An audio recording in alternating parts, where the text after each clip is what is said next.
Hi viewers, ఈరోజు మనం pregnant ladies ఎటువంటి ఆహారం తినకూడదో తెలుసుకుందాం. ప్రెగ్నెంట్గా ఉన్నప్పుడు చాలా జాగ్రత్తలు తీసుకోవాలి. ముఖ్యంగా తినే ఆహారం విషయంలో మరిన్ని జాగ్రత్తలు తీసుకోవాలి. ఎటువంటి ఆహారం తినాలో, ఎటువంటి ఆహారం తినకూడదో ముందుగా తెలుసుకోవాలి. అయితే ప్రెగ్నెంట్గా ఉన్నప్పుడు ఎటువంటి ఆహారం తినకూడదో తెలుసుకుందాం. వాటి గురించి తెలుసుకునే ముందు హెల్త్ సైన్స్ ఛానల్ని సబ్స్క్రైబ్ చేయడం మర్చిపోకండి. అలాగే మరిన్ని లేటెస్ట్ వీడియోస్ కోసం మా డిస్క్రిప్షన్లో ఉన్న లింక్ని క్లిక్ చేసి మా ఛానల్ని ఇప్పుడే సబ్స్క్రైబ్ చేసుకోండి. గర్భవతులు తినకూడని ఆహారాల్లో మొదటివి మాంసము, పచ్చిగుడ్లు. వీటిలో ఉండే బ్యాక్టీరియా గర్భ సమయాల్లో సల్మోనెల్లా వంటి వ్యాధులను కలుగజేస్తాయి. కాబట్టి వీటికి ఎంత దూరంగా ఉంటే అంత మంచిది. రెండవది తీపి పదార్థాలు. గర్భంతో ఉన్నప్పుడు షుగర్ ఫుడ్స్ని ఎక్కువగా తినకూడదు. గర్భ సమయంలో ఎక్కువగా షుగర్ తీసుకోవడం మంచిది కాదు అని డాక్టర్స్ చెప్తూ ఉంటారు.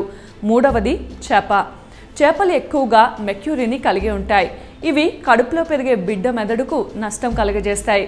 Tile fish, shark, king mackerel, squid ఫిష్లు ఎక్కువగా మెర్క్యూరీని కలిగి ఉంటాయి. కావున వీటిని అస్సలు తినకూడదు. నాలుగవది ఆల్కహాల్ తీసుకోవడం వలన బేబీ గ్రోత్ తగ్గుతుంది.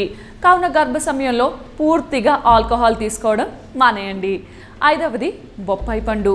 గర్భ సమయంలో తినకూడని ఆహారాల్లో బొప్పాయి పండు ఒకటి. దీనిని తినడం వల్ల గర్భ సమయంలో లేదు శిశు జనన సమయంలో అధిక స్రావానికి గురి చేస్తుంది. బొప్పాయి పండు ఎక్కువగా లాటెక్స్ని కలిగి ఉంటుంది.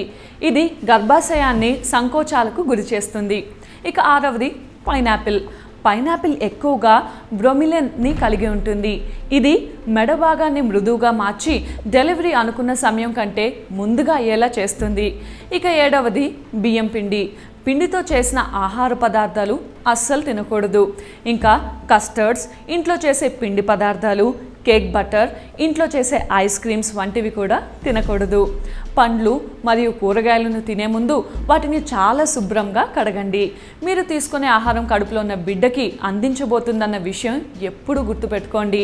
పండ్లు, కూరగాయలపై దుమ్ము ధూళి ఉంటే అవి కడుపులో ఉండే బిడ్డకు చేరే అవకాశం ఉంది. కాబట్టి శుభ్రంగా కడిగి తినడం మంచిది. ఈ వీడియో కనుక మీకు నచ్చినట్టయితే లైక్ చేయండి, షేర్ చేయండి. అలాగే మరిన్ని లేటెస్ట్ వీడియోస్ కోసం మా ఛానల్ని ఇప్పుడే సబ్స్క్రైబ్ చేసుకోండి.